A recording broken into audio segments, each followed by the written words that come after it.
Hi, everyone. Welcome to the Play Choices podcast, the podcast you hear. I'm your host, V. I am the co-host, Lucas. So we're going to spend this episode discussing the 6th chapter of Ride or Die. This episode is not spoiler safe. If you do want to avoid spoilers for Ride or Die chapters 1 through 6, please go read those first. We'll be here for you to come back and listen. We're back to our favorite, our number one. Back to basics. Back to basics. You know what it really feels like? Mm-hmm. This is going to be explicit. Not explicit, but... Okay. Ride or Die truly feels like, the one who took your virginity that you can't let go of. So it's like, we don't visit Ride or Die often, but when we do, it's like, it's like, It's just so good. Like, Ride or Die brings something to the table that, to me, the rest of the Choices catalog, doesn't have.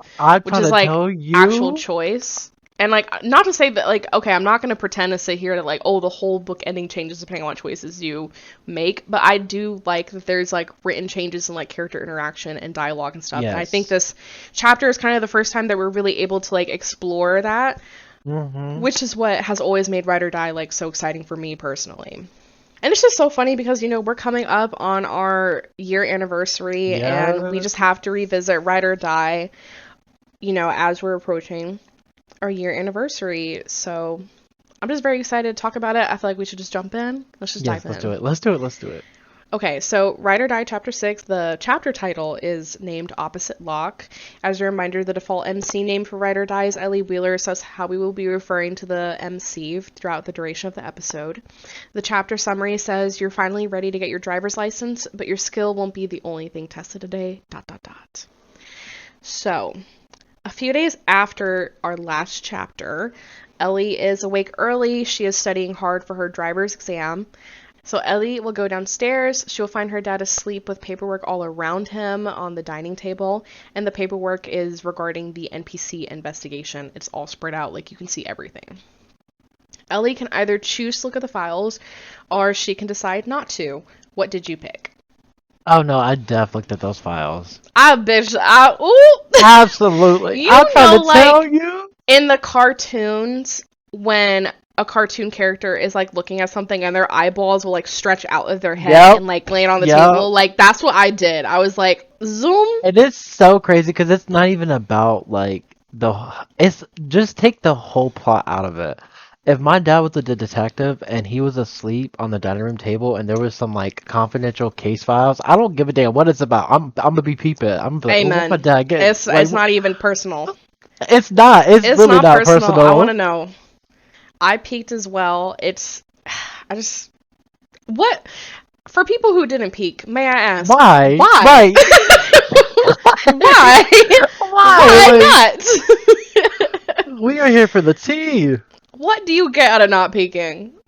You will get to pat yourself on the back. I'm a better person than you. Right. I got the satisfaction of knowing what the fuck was going on. Okay. So if you did peek, as you should have, Ellie will see a list of targets that they think the NPC is trying to steal from. Ellie will recognize the VRT symbol from the blue pins that she saw in the garage, assuming that you were a nosy bitch and looked at that too in the previous chapter. Right. Which I did. Which is why we're here. Right. Ellie will learn that the VRT acronym stands for Variety Motors Manufacturing Plant, which is in Long Beach. Ellie will also notice that some targets on the list are either circled or crossed out. The Variety plant hasn't been marked yet. Ellie can either circle it, cross it out, or leave it alone. What did you do? That's a now, girl, this is where we gotta leave it alone. Because we don't know what the X's and the circles mean. I feel like circle it is that's a possibility of a target, and cross it is it's not a target. Okay, yeah. I panicked. I said, girl, put it back. We gotta go. I don't know. Okay, so normally what I would do is cross it out because I feel like crossing it is what you do to protect the gang. Because if you cross it out, Ellie will she'll be in her mind, she'll be like, I'm sorry, Dad. And she'll cross it out. She's actively sabotaging him. If Ellie does nothing, she will mentally comment that she's in too far. She's over her head in this situation. Yeah. However, I am being a little traitor Cool little NPC in my playthrough. I made that decision early on that I would do this. So I circled it. In that dialogue, that mental dialogue, Ellie will comment that she hates hiding so much from her dad and that she's always low-key gonna be rooting for him. Oh my god. I'm telling you, this theme of like your dad or Logan, your dad or Logan, your dad or Logan is so strong in this book. And it's like, because I never picked Circle, I was like, I never even realized how strong it was, but there really is this theme of like Ellie having to pick between her dad and the crew. Oh shit, bro. Like, oh, it was just so good. So yeah, I'm being a little traitor in my playthrough. So that's what I chose to do. So afterwards, Ellie will head to the garage, and Hemina, Mona, and Toby are basically hyping her up for her driver's test. Mona leans in for a kiss on the cheek. Ellie can either pretend to be confident or give her a kiss back. What did you do? Rosa, give it some sugar. I said, how you doing? This I is did how we too. greeting in here? I did too. And if you kiss her back, she will laugh it off. So Mona, calm, cool, collected. She ain't shaken by anything we've done yet. No, not at all. As Mona walks away from the interaction, Ellie will run after her. Ellie can either warn Mona about her dad's target list or thank her for the kiss. What did you do? I warned her. Okay, so if you tell her, Ellie will be upfront about her dad knowing, and Mona will pretend not to know about the plan. Ellie will say that she knows that they're looking into it and the police know too. Mona will try to get her to admit that they know because Ellie told them, as in, like, the police know because Ellie informed them, and Ellie will insist that she just doesn't want anyone getting hurt. So Mona will drop it and say that she'll take Ellie's warning into consideration. If you just thank her and choose not to warn Mona about the police knowing about the location, Ellie will just thank Mona for supporting her, and Mona will say that she can thank her by acing the test. Unfortunately, in my notes, like, I played this chapter a long time ago, and unfortunately, in my notes, I did not write down, like, which one I did, but I guess just the fact that I'm playing a traitor, I would assume that I just thanked her. So I'll just make that assumption. So Hemina will tell Ellie to find someone to drive her to the test, and she will briefly mention that Logan is in Kaniko's office. Ellie can either knock or listen in on their conversation. What did you choose to do? Come on, guys, you know what we did. Come on now. It's a like, trick question. It's a trick question, because when I put my ear to that fucking door, I said, what are we talking about here? Bitch, if I could, I would have crawled under that motherfucking door. You know the phrase, fly on the wall? I am that fly, okay? Uh-huh. So if you listen in, Logan and Kaniko are in the middle of a disagreement, and Kaniko accuses Logan of falling for Ellie. Kaniko scolds him for falling for a cop's daughter. Logan will go quiet before saying that Ellie deserves better than the crew life. Kaniko will warn him that love enslaves a person, and therefore Logan is only safe if he looks out for himself. Kaniko assures Logan that Ellie will go off to college and live a normal life, and tells him not to get distracted. Obviously, if you don't listen in, you don't hear that dialogue. I don't think anything really significant changes if you don't listen in. Logan will come out of the office and refuses to look at Ellie. He sidesteps any attempts to talk to her. So Ellie can either say three things to him. Ellie can either say, can we talk? Am I nothing to you? And screw you then. What did you say?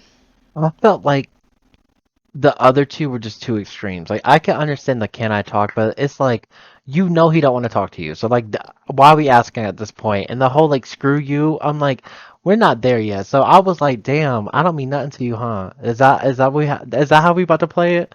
And when it said that he looked me in my eye, I said, okay. Yeah, so choosing the am I nothing to you option is the only choice that will make Logan make eye contact with you. If you pick can we talk, he will just apologize and get into his car. If you tell him screw you, then Logan will just be like, yeah, screw me, and then he'll leave. If you pick am I nothing to you, this will be the only option that will get him to make eye contact, and Logan will start to answer and then interrupt himself and say that he has to leave. I don't know, it's just very interesting characterization. Because I feel like out of those three dialogue choices, the am I nothing to you is the most genuine one. Yes. So, like, it gets the most genuine interaction. Absolutely. From Logan, which I really, like, appreciated that little difference in the dialogue. Colt will offer to drive Ellie to her driver's test, and Colt will begin to ask Ellie what's going on between her and Logan. Ellie will begin to vent about losing Logan as a confidant and her relationship with her father. Colt will point out that her dad loves her and respects her. And when Ellie says that he doesn't trust her enough to make her own decisions, Colt will note that he's right not to, considering who she's in the car with. Ellie goes silent as she realizes that Colt is right. The car ride is an opportunity to tell Colt about the target list. Did you? I did. Okay, if you do, Colt will seem concerned, and then he will quickly say that he wouldn't lift a finger to help his dad. Colt is frustrated that his dad isn't letting him in on the family business.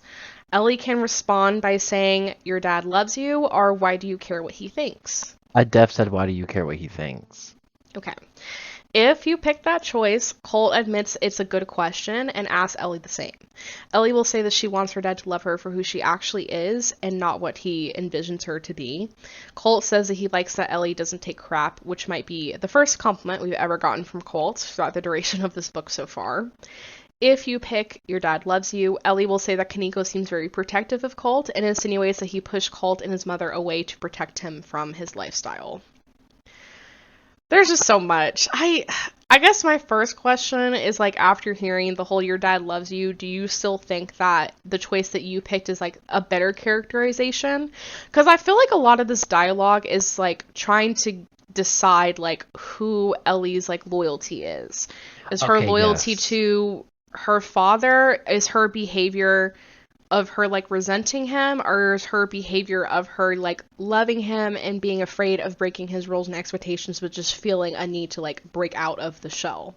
Yes, that's the version I'm trying to play, which is why I feel like, I don't know, this was like a very eye-opening moment for like Colt as a ally, because I loved this scene with them so much, like them being like, you know, flirtatious and like throwing it back at each other. And at one point, like Ellie's like, "Oh, you sound jealous of me and Logan." Like, "Oh, that's crazy." Like, I just love that. So I said that because I thought it would add to the banter of like, why do you care anyways? And I did not expect him to be like, you know what?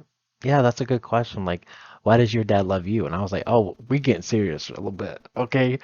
We getting a little serious. But I think my option is better just given of how this chapter ends. And I'm not going to say anything, but because of the dynamic of what he says here and then what actually happens, it's a good characterization. Yeah. I just feel like this is kind of like the start of like a deeper theme of characterization, like I said before, and I kind of have this working theory that the people who like Colt are like actively like fuck dad, and the people who like Logan are kind of on the side of their father. Because I feel like this dialogue is an example of Colt basically being like, don't base your life around your dad's expectations of you being a good kid, pretty much. That's what I'll leave it at. I don't want to give spoilers for the rest of the chapters. We can get more into like more in-depth theme conversations like later on in the book, but just for now, like, this scene is kind of the beginning of how they begin to characterize this character, so I'm just gonna leave it at that. Yeah, then that's it. Yeah.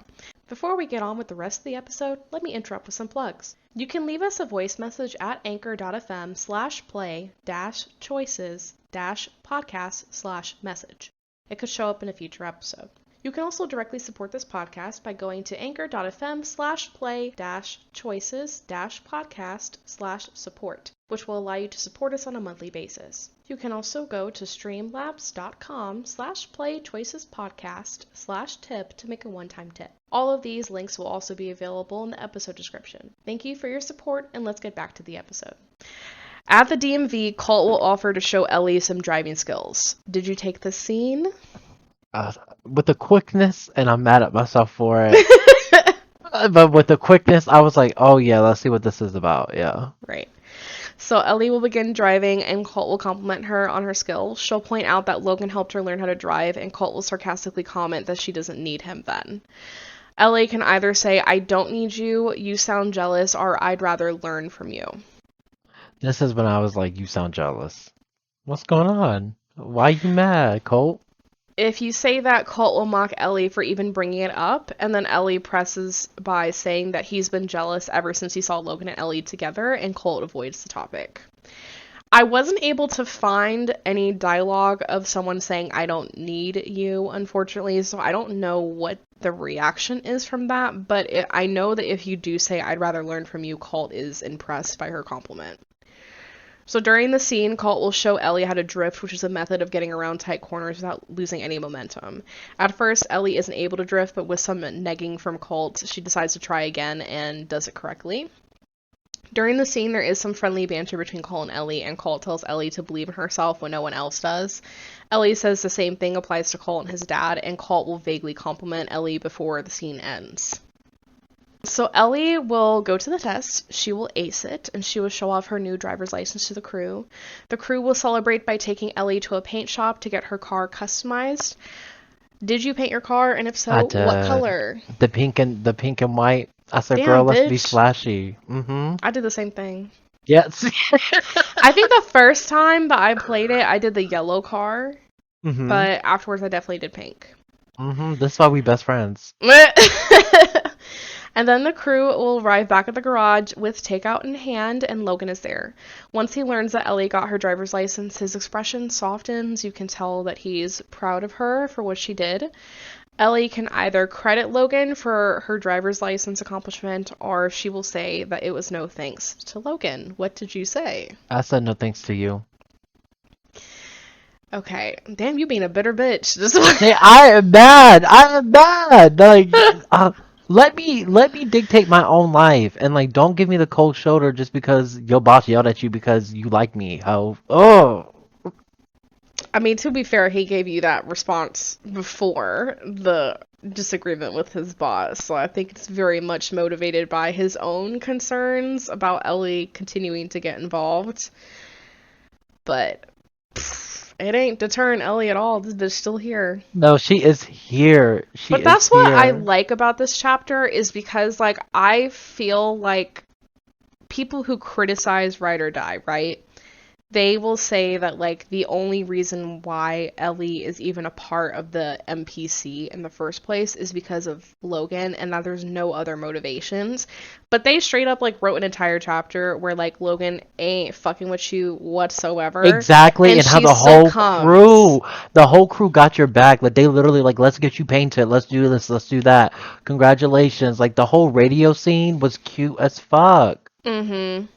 So, like, I like that they added this chapter and, like, wrote the group dynamics the way that they did, because otherwise I feel like, you know, obviously Logan's a forced ally, and I'm not going to debate that. I'm not going to deny that whatsoever. But I do think that this chapter is evidence that, like, there is something in the crew for Ellie besides just, like, Logan being in the crew, because when you remove him from the entire scenario, because he wasn't present, like, at all during this, and, like, the few lines of dialogue you do get are, like, aggressive, like, they're not friendly lines of dialogue, and Ellie still, like, fits in with the crew, and she clearly has motivations, like, outside of Logan and reasons outside of him for being there. So I feel like that just continues to add to the theme of, like, Yeah. Ellie may have been enticed and introduced to the crew from Logan, but, like, he's not the only reason that she's there. If he was, she would have fucked off a long time ago. Absolutely, and she wouldn't have even thought about telling everything that she found out to different members of the same crew. Like, Right. it was like an open dialogue to everyone, because she's like, hey, I'm looking out for all y'all, not just Logan. And it's just like, that just proves that, like, she has more of an emotional attachment to who they are, and not just because Logan's there. I mean, Yeah. I also just realized I forgot to say what happens depending on the dialogue choice you pick. So if you say no thanks, Logan will say that he already knows that it was all Ellie's accomplishment. So as usual, Logan just continues to be the gentleman that we all know and love him for being. And if you say thanks to you, Logan will just comment that he's happy for her. So afterwards, the crew will start wondering where Kaneko is, as he is nowhere in sight despite his car being in the garage. They will go look in his car. They'll find a trail of blood leading to Kaneko in the back room, and he will very quickly pass out as they find him. Ellie and Logan will head out to get supplies, but Logan seems very distracted during the drive. Ellie will press him to focus on getting medical supplies for Kaneko, but Logan will begin shouting at Ellie, asking her why she's there. He says that this should be an example of what happens to people in this type of life, and he says that he doesn't want to be the reason that she gets hurt. He'll whisper under his breath, "What the hell have I done?" What was your reaction to this scene? Because I feel like obviously this is a scene where Logan has been very cold and now he's having a very loud and like spontaneous reaction. So clearly, I mean, not that I don't think either of us assume this, but I don't think he just turned off his feelings for Ellie like under 1 second. We have plenty of dialogue in the chapter to show us that he didn't and that he's pushing her away because of her safety. Yeah. But what was your like reaction to this scene? It's so crazy because this whole chapter, me playing it, it gave me very much like Twilight Eclipse vibes where like Bella's hopping back and forth between Edward and Jacob, like trying to figure out like who she wants to be. Mm-hmm. And I feel like this. And when he told me that, it automatically made all my choices prior to this. I started feeling guilty. Because I was like, ah, damn. You bitter bitch. Yeah. How dare you treat my man Logan like that? How dare you put that disrespect on my name? I can't believe you doubted my man. I can't believe you doubted my man. You can't see me, but I'm wagging my finger at you. I'm just saying, I wish we had better communication, because, like, I'm a jealous bitch, and you out here to, like, And then he was just like, I'm trying to protect you. Like, what are you still doing here? Like, more upset that I'm here. And he can't even focus on Kaneko. He looking at me like, girl, get out my car. Do a tuck and roll. That's right the thing that was so funny is because it was like, at first he seemed really panicked, and I was like, are you panicked because of Kaneko? And then he was like, no, I'm panicked because seeing Kaneko in that physical state is making me imagine someone who I actually care about getting injured in the same way. Yes. Like, it is really funny because, like, I mean, Logan has said this before, so it's not like it's a surprise, but, like, Logan has expressed, like, bitch, this crew don't mean nothing to me, bitch. Like, I will leave on a motherfucking dime. But he's like, you, bitch? Oh, my God, you have dug your way in. He was like, I don't want to think about it. I don't want to think about it. Yeah, he's like, I don't want to talk about it. Please don't even bring it up. Like...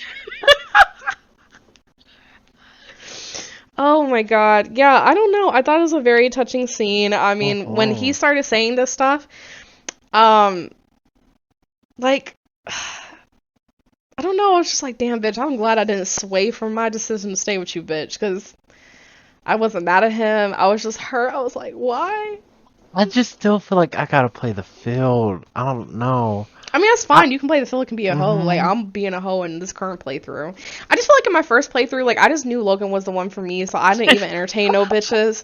But, like, this playthrough, because I've done played this game, like, 10 motherfucking times, I'm like, bitch, let me flirt with Mona. No, let me flirt with Colt.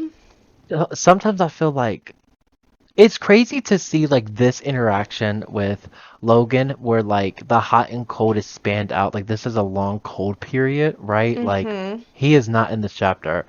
But for the other allies, bitch, it's by the scenes. Because Mona go from kissing my cheek, flirting to her, to being like, oh, you probably told the cops. I said, well, goddamn. I'll tell you, Mona don't trust this bitch at all. That's why to me she's the hardest ally to kind of like get on with, because she's very flirty in the early scenes, so it does kind of build this like entryway into her ally route, right? But it's also difficult because it's like, immediately your character just connects on a deeper emotional level to Logan, because Logan feels the need to protect her from this life that he's introduced her to. And for Colt, like, you guys can like connect on your relationship with your father. With Mona, like, there's not really like a lot of like commonality there. I mean, I guess like, not that Logan and you really have anything in common other than the NPC. Maybe like an adrenaline rush kind of thing. Yeah, like, that's probably the thing they have in common, is that like they love the adrenaline rush. For Colt, you have Colt probably also somebody who likes adrenaline rush too, in addition to your relationship with your father.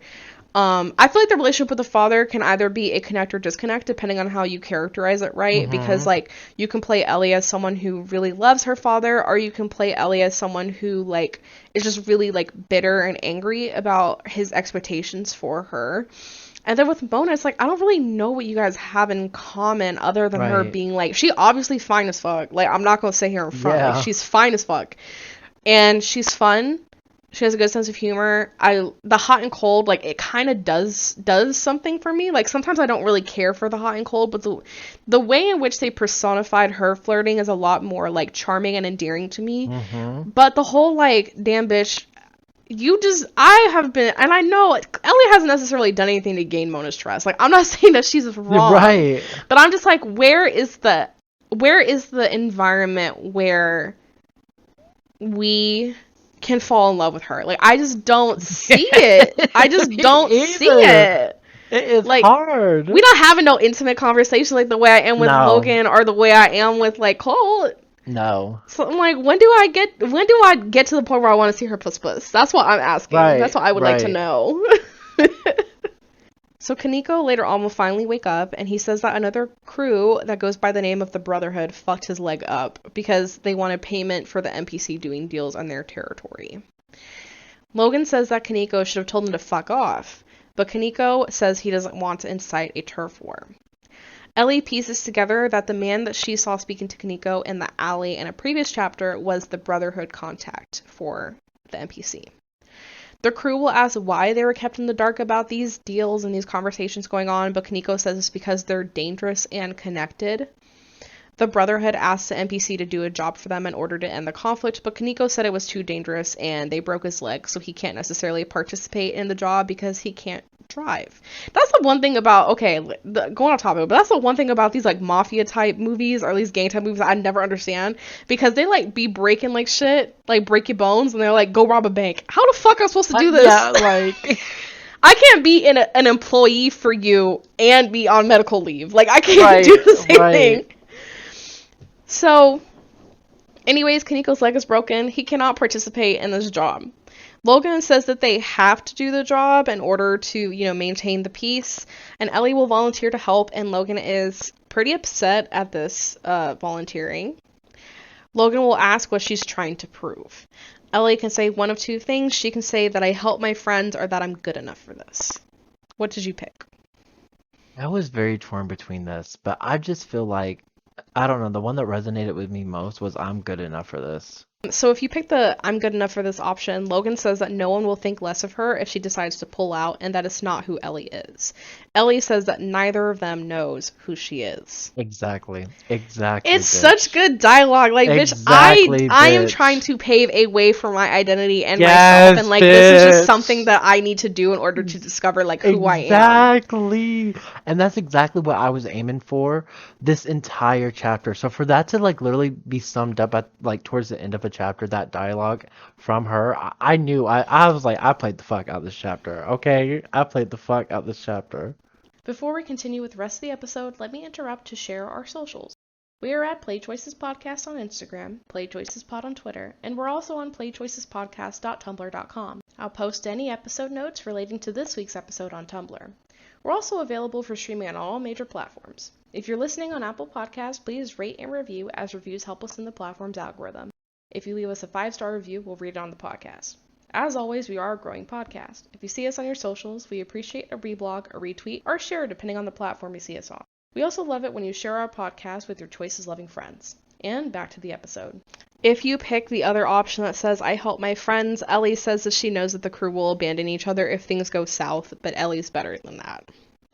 I don't know, personally, I do think that I'm good enough for this comment is my favorite. I feel like it adds, like, more characterization and more, like, of an intimate conversation. And I think this dialogue, like, really illustrates that, because the fact that she is participating in this, like, he insinuates that it's not who she is, and she's like, you don't, no one really knows who I am. Right. I don't, you don't, nobody really knows. Yes. And it's so funny because, like, in the past, I used to be like, well, Logan respects you for, like, who you are. But I think after reading this dialogue, like, more closely and having to, like, obviously writing it down for the notes for this episode and also reading it back, like, it's making me realize that, like, he does have this vision of who Ellie is in his head. And he's like, Ellie's not, like, the racer car girl. Like, she's not going to get involved in this. And she's like, no, bitch, like, I will. Pull up. I don't know, I just thought it was interesting because I feel like it just clicked in my head, like, the type of thing that I normally say to characterize the relationship, and I'm like, no, I think Logan does kind of, like, have a little bit of a vision of who she is. Okay. So after that scene, Ellie will pull up Jason's phone number. You can either tell him about the crew's plan or keep it to yourself. What did you do? I kept it to myself. I didn't know. I was like, girl, you being rash. I told the bitch. Like I said, why you gasping, bitch? You know I'm snitching. I know, but like that's just taking it a step further. I told you I was a snitch. Oh my What do you expect snitches to do? I told Jason. I was straight up about being a motherfucking snitch. Oh. Okay, so that is the end of the notes that I have for the chapter. I do have quite a few discussion questions for us. So my first question are, what are your thoughts on the Brotherhood? Oh my goodness. Why can Nico not tell them that he was getting involved? I don't know. It's hard because up to this point we haven't really learned too much of the characterization of like his relationship to the crew, right? Like we know they all respect him, but it really seems like the way that Kaneko operates his crew is like only one person, aka Logan, knows the strategy, and the rest of them are just like basically like work dogs, pretty much. Like, right? Did you get that from their dialogue too? Oh my god, when he was like, I don't pay y'all to like worry about me, like, well bitch, you can't pay us if you dead, get up off the ground. Right, and tell us what happened. Bitch, you better help us defend our motherfucking territory, bitch. We in a turf war now. He wanna say like it's all business, but like can we know who we work for? Like can we know like the jobs that you're going on isn't with like some shady dealer? Like, for all they know, they just thought that Kaneko was, like, coming up with the plans on his own. And now, look, they're all got to risk their life and do shit for him. Yeah. But, yeah, I said, oh, they mean business. I just think the Brotherhood is so scary because, like, if you think about how Kaneko's characterized, like, in the first, like, 2 chapters, like, this motherfucker, he walks into a crowd and everybody backs up. Like, they're like, oh, shit, Kaneko's here. Yeah. And the fact that, like, the Brotherhood is like, bitch, I will slice and dice you up in a second. You do another deal in our territory. Like, I'm like, damn, that is scary, bitch. These motherfuckers are bold. They are motherfucking bold, bitch. Like, I am terrified, bitch. No, you're right. You really are. I know that they try to make Ellie seem like a badass, like, volunteering to do all this shit, but let me tell you something, bitch. Like, I did not think that Ellie was about to be volunteering to do this. I would have never guessed, like... I was so shocked. I was like, what the fuck you mean volunteering? Did you not see him with a broken motherfucking leg? Did you not see the way he was fucked up? Like, I can't believe this bitch put her neck out there. I'm like, girl, you must think you in some, like, thriller novel or something. Like, bitch, you are really in danger, bitch.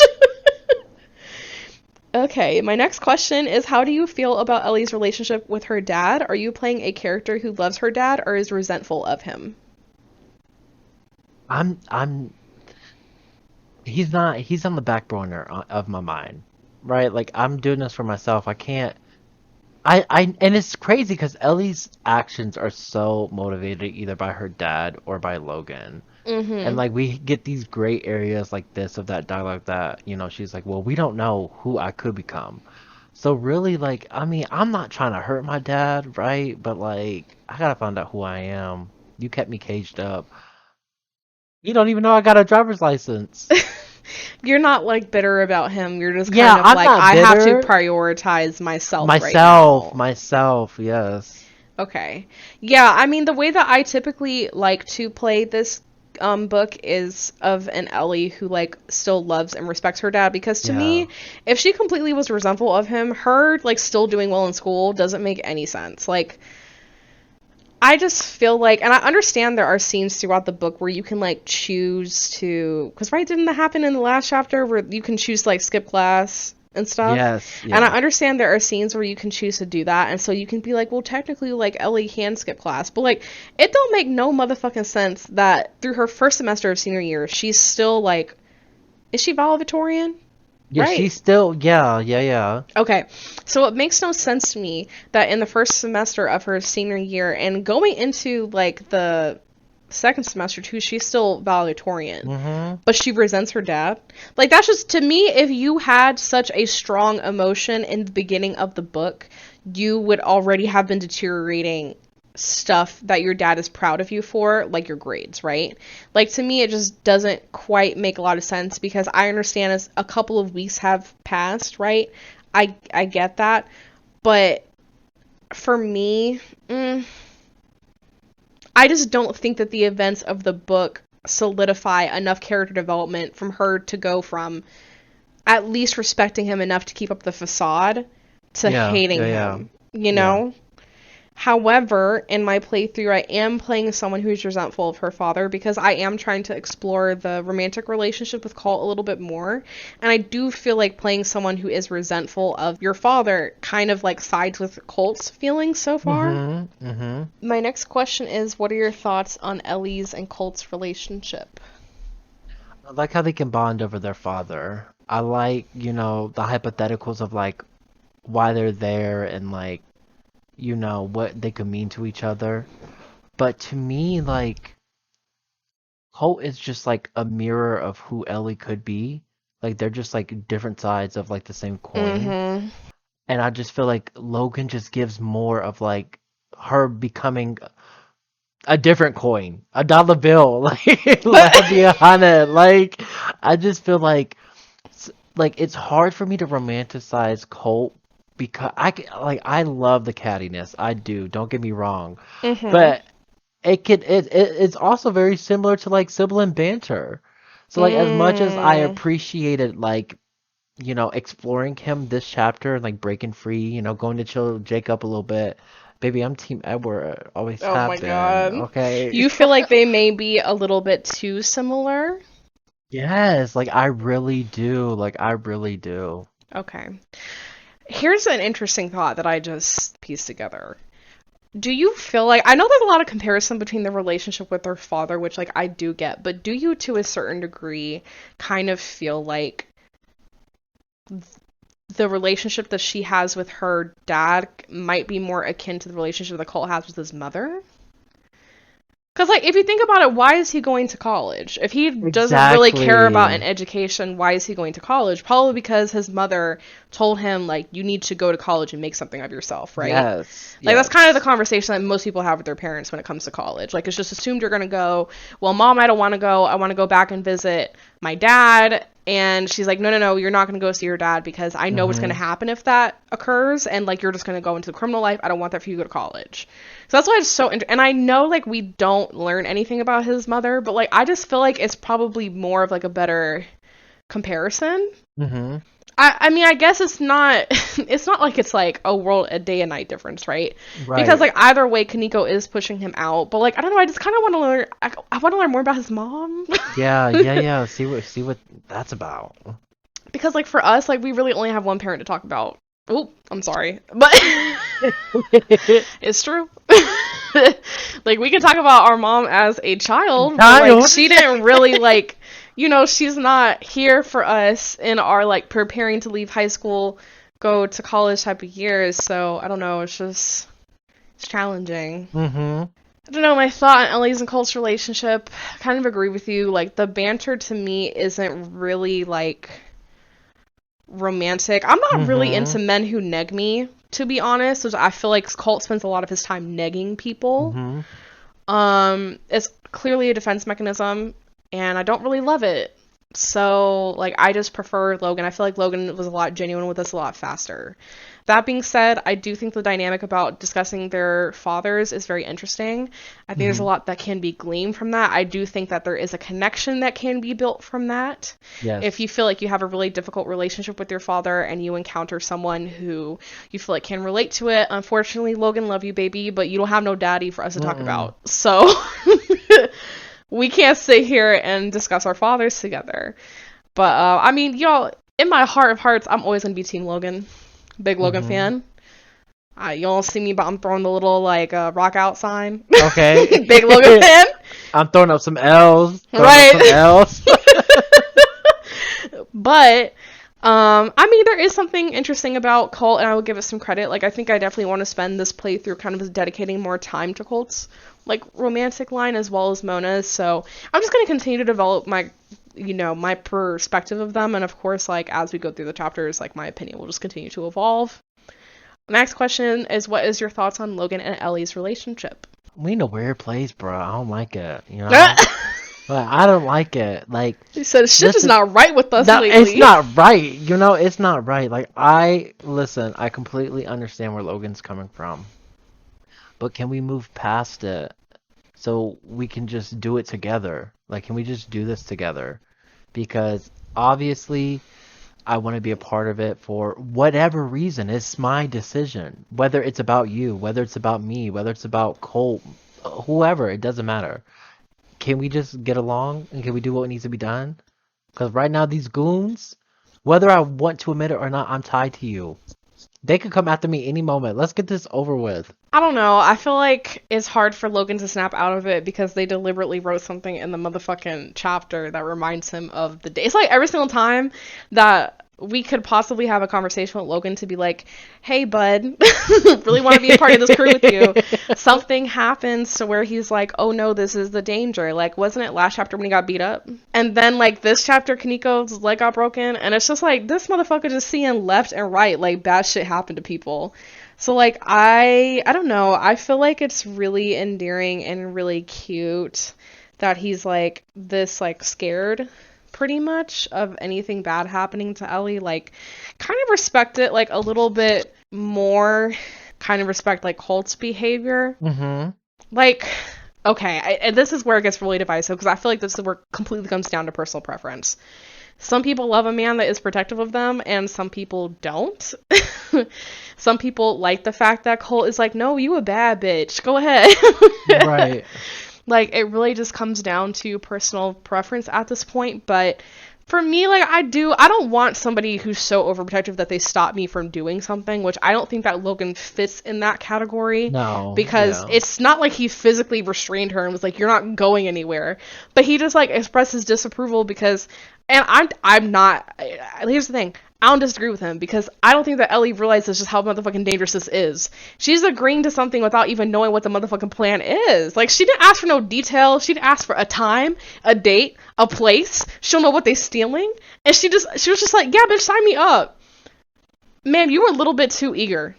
So I feel like Logan's reaction is understandable. I think Ellie, she's making me nervous. This whole Not your Ellie. Your Ellie in control. Oh, God. She's a little bit too overconfident about her own skills. Like, baby girl, you just learned how to drift today. You just learned how to drift today. I don't know why you think you're going to sign up to be, like, this criminal enterprise. You ain't even run away from the cops yet. Right. Like I said, I was about to say I'm ride or die Logan, but okay, that's too much. It's too much. Okay. I love Logan. I always will. I'm always going to have sympathy. I'm always going to see where he's coming from. So that's all I have to say about that. Before we continue with the rest of the episode, I do want to remind everyone that if you have any questions or comments that you would like to be included in a future episode, please email us at playchoicespodcast@gmail.com. Questions can be related to books we've recorded episodes on, books that we haven't read yet, or even questions you'd like to ask us. Please specify if you want a shout out, otherwise all emails will be anonymous. Alternatively, you can go to our Ask box on playchoicespodcast.tumblr.com and submit a question. Just specify that is for the podcast and we'll be sure to include it. And back to our episode. So how do you rank the allies?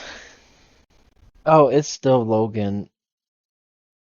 Oh, who's second? It's Mona Colt, I guess. Listen, Colt, pal, buddy, brother of mine. Hey, bud. Right, hey.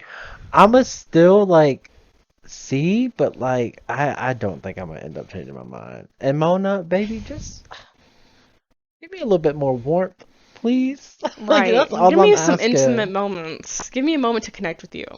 Please. AKA Pixelberry, give us some diamond scenes. But I love all of them. I do. Mm-hmm. I really do. I just love Logan more, y'all. I'm sorry. Okay. Are you still sympathetic to the crew? I don't know. I'm gonna need to play out a little bit because I feel like, why was it no one just like, you know what? Like, obviously you don't trust us, so why should we trust you? Like, what's stopping us from leaving you injured here and just like all escaping and going about our own way? Mm. You know? Like, I just need a little bit more crew interaction. Like, Right. you know, just a little bit more which is hard because it's like, they all say the same thing, like, oh, this isn't the life, and like, I could abandon all these people at any moment, but y'all not doing it. So I want to see, you know, what's the game plan? What is the end result for this crew? I don't know. It feels like his coworkers, to be honest. They feel like coworkers to me. Yes, yes. They Just really don't want to do. go to unemployment yet. Yeah, they're like, no, but like, I do think the reason why they're holding on to the crew is because like they know how hard it is to find a comfortable crew. Mm-hmm. Because like I think Logan has like suggested that at least before that he's had difficulty in the past, like kind of surviving without a crew, Mm-hmm. and how like Kaneko took him under his wing and whatnot. I think that's probably just because there is a benefit in like being in a group of people who all have each other's backs. And to a Right. certain degree they do. Like I know when Logan got beat up, like they all rolled in to save him. But I mean, this is obviously higher stakes than the Brotherhood. Mm-hmm. So it does bring in this question of like, you know, they always say like, oh, when shit goes bad, we'll leave. I'm like, this is kind of shit going bad though. No, So, it like, is. Right. It is. I don't know what the limit is of when they decide that like they really can't do this shit no more. Yeah, yeah. It is very confusing because like your mob boss showing up with a broken leg ain't a fucking joke. It's not. This shit is serious. He's not even telling y'all who he up against. Like, Right. You just said the motherfucking Brotherhood. Bitch, if you don't give us some names, where have you been meeting them? right. Okay, my next question is, how is your Ellie balancing life in school? I know that we didn't get really an interaction here Mm-hmm. to choose between like her crew life and her schoolwork, but I just am curious, like, how do you envision you'll continue those interactions in the future? I just feel like this is Ellie's way of finding herself. And I just think that, like, the pros and cons for herself, I think it needs to be more so not focused on school. You know?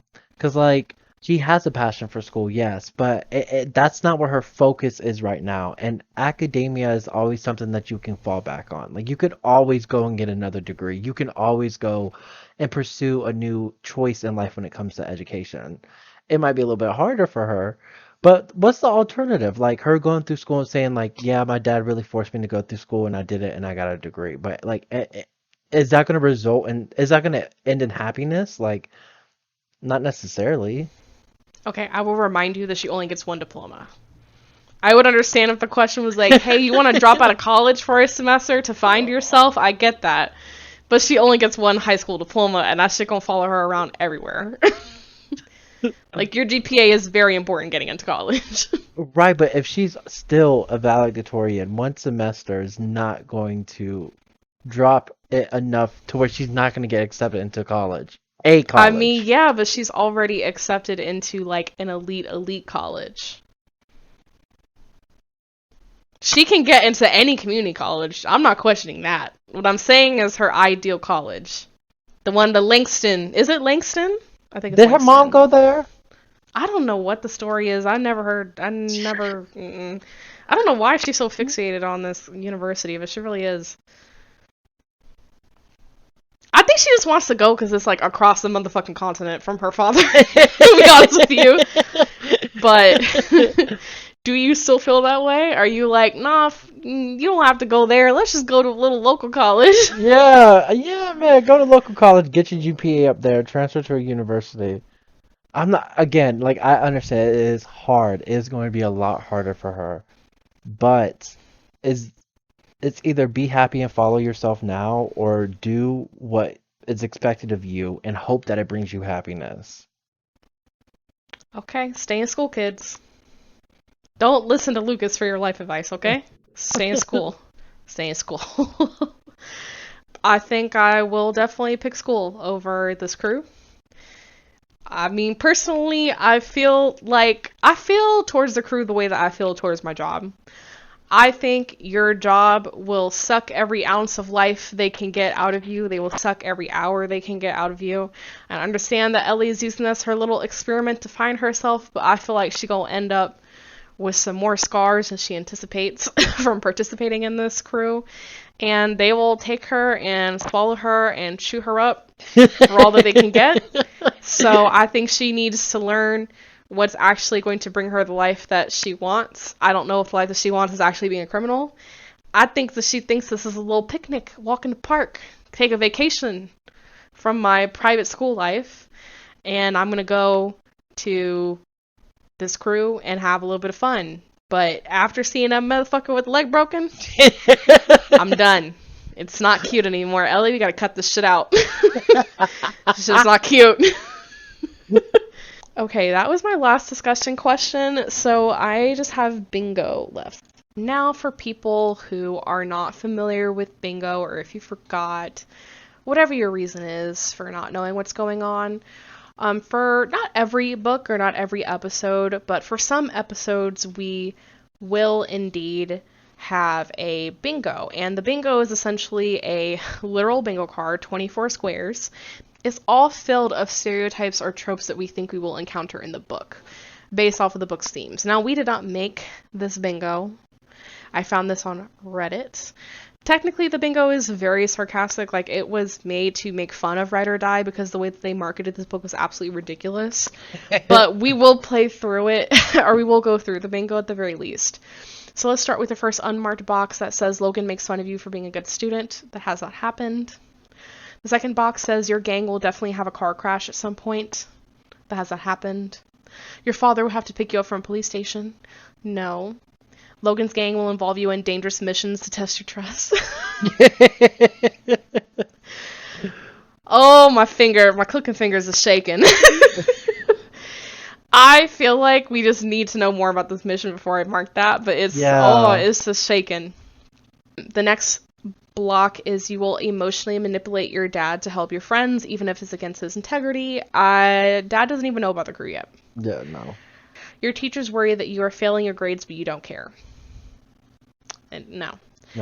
You will have a fight with your dad over your new healthy lifestyle. Again, he doesn't even know what's going on. The next box says you'll argue with your high school friends you've known for years just to protect someone you met a week ago. No, we did not even talk to Rhea or Darius this chapter. The next one says Logan will show you the unsanitary places of LA, which look like a dump from the outside, but they're modern inside. No. Your dad will prohibit you from seeing Logan again, but you will escape. No. When Logan and his gang get arrested, you'll cry a river because they'll blame you as the mole. No. You'll justify everything Logan does by saying that no one understands him like you do. No. Logan will be busted carrying drugs. No. Logan's antics will get you hospitalized. No. Logan will save you from kidnappers he sent you to. No. Logan will become a fugitive, but you'll be by his side. No. Logan will call you nicknames and bully you. No. So, we didn't mark a goddamn thing. Because, like I said, this is a bingo that's meant to be funny. It's not meant to be, like, fully accurate. It's supposed to be funny. But yeah, I guess that's the end of the bingo. That marks the end of this Ride or Die Chapter 6 episode. We release our episodes every Saturday, midnight EST, or 9 p.m. PT. If you're any other time zone, please look up a time zone converter, because I unfortunately am not an international clock. I don't know what those all translate to. And yeah, that's pretty much it. Is there anything you want to say to close off? No, I'm just glad to have this book back in my life after so long. It's a nice one. Near our 1 year. Near our 1 year. You know, sometimes on podcast scheduling it may not be the 1 year, but it is nice to come back to it near our 1 year. Okay, well, thank you everybody so much for listening, and we will chat with you in the next episode. Bye-bye. Bye.